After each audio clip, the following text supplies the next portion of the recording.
Terima kasih Anda masih bersama kami dalam Sapa Indonesia Pagi. Saudara, polisi menangkap 10 dari 15 tahanan yang kabur dari Polsek Kota Samarinda, Kalimantan Timur. Mereka dipindahkan ke tahanan Polresta Samarinda untuk keamanan yang lebih ketat. Salah satu tahanan harus ditembak kakinya oleh polisi karena melawan saat hendak ditangkap. Polisi telah menangkap ada 10 dari 15 orang tahanan yang kabur dari Polsek Kota Samarinda. Tahanan yang ditangkap kini dipindahkan ke Polresta Samarinda untuk memastikan keamanan yang lebih ketat. Tahanan kabur dengan cara melubangi toilet menggunakan besi jemuran pada hari Minggu 19 Oktober yang lalu. Hingga jam 07.00 tadi, sudah kita amankan sebanyak kurang lebih 10 orang tahanan yang kabur. Jadi masih ada kurang 5 orang lagi, ini anggota masih terus bergerak di lapangan untuk memastikan untuk bisa kita amankan yang 5 orang ini lagi. Saudara, untuk mengetahui bagaimana informasi selengkapnya terkait dengan upaya pengejaran tahanan Polsek Samarinda Kota yang kabur, kita akan tanyakan kepada jurnalis Kompas TV. Sudah ada Rijal Mustafa dan juru kamera Febri Ananda. Selamat pagi Rijal. Rijal, jadi dari upaya pengejaran terhadap 5 tahanan lain yang masih kabur saat ini, apakah kelimanya sudah berhasil ditangkap atau fokus pencarian kemana saja, Rijal? Baik, Distia dan juga saudara, kami informasikan memang polisi hingga saat ini masih memburu 5 para pelaku yang dari 15 tahanan Polsek Samarinda Kota yang kabur, dan kini polisi juga masih menyisir areal Kota Samarinda untuk memastikan keberadaan 5 pelaku tadi untuk kemudian ditangkap kembali dan dikembalikan ke sel tahanan.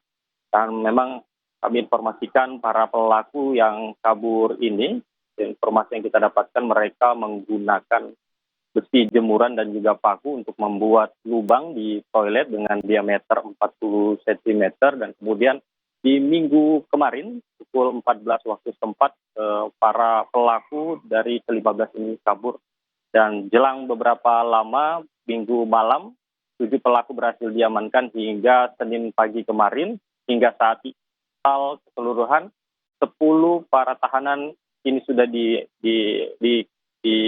diangkut dan juga dikembalikan ke sel tahanan. Namun untuk situasi sel tahanan di Samarinda Kota ini, Polsek Samarinda Kota ini kosong, dan seluruh tahanan saat ini dipindah ke Polresta Samarinda untuk memastikan keamanan yang begitu ketat.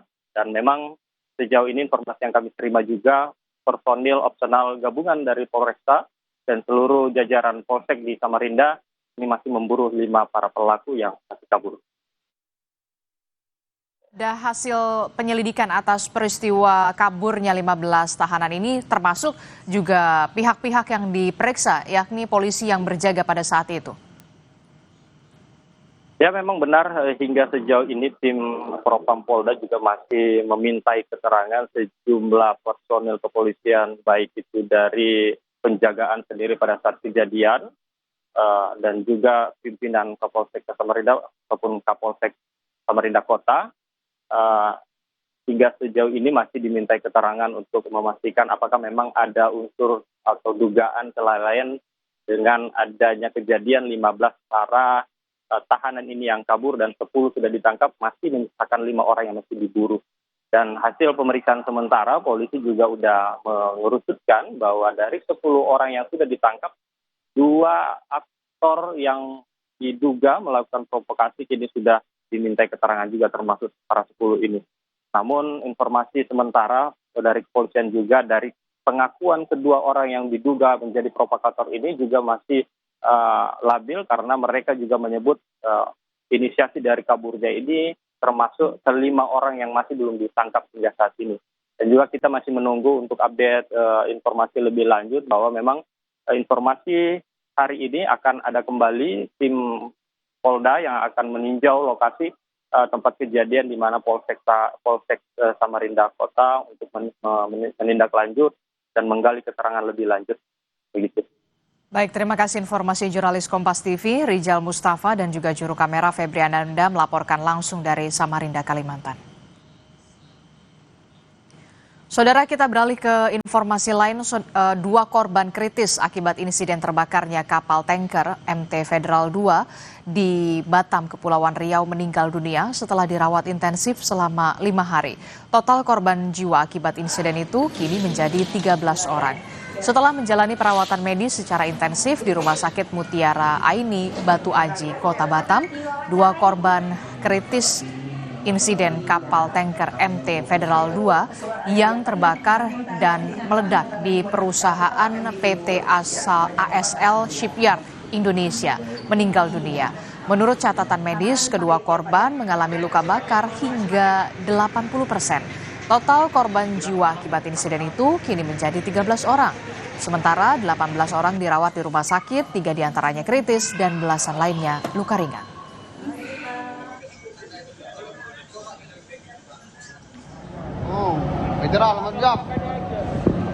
Sebelumnya, 15 Oktober lalu, kapal tanker MT Federal II yang sedang melakukan perbaikan di kawasan industri PT ASL Shipyard Tanjung Uncang, Batam terbakar.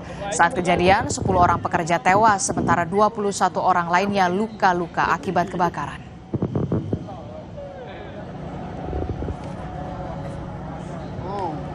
Seorang warga terpaksa harus ditandu sejauh 7 km untuk mendapatkan layanan kesehatan di Agam, Sumatera Barat. Namun naas, korban meninggal dunia di perjalanan dan dibawa kembali ke rumah duka.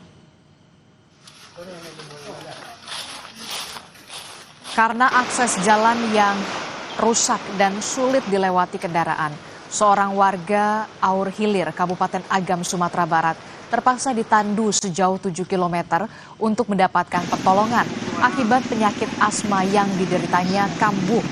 Warga secara gotong royong menggotong korban, namun naas di tengah perjalanan korban meninggal dunia. Warga berharap pemerintah setempat bisa melakukan perbaikan jalan agar kejadian serupa tidak kembali terjadi.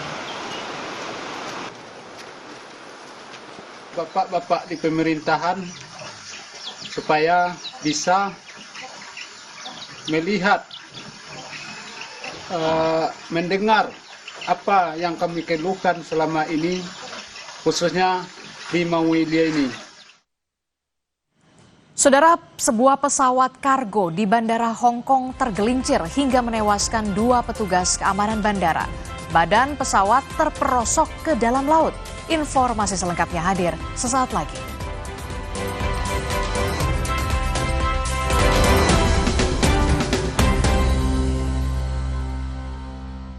Ini Pak, kalau tutupnya aja gini, isinya gimana?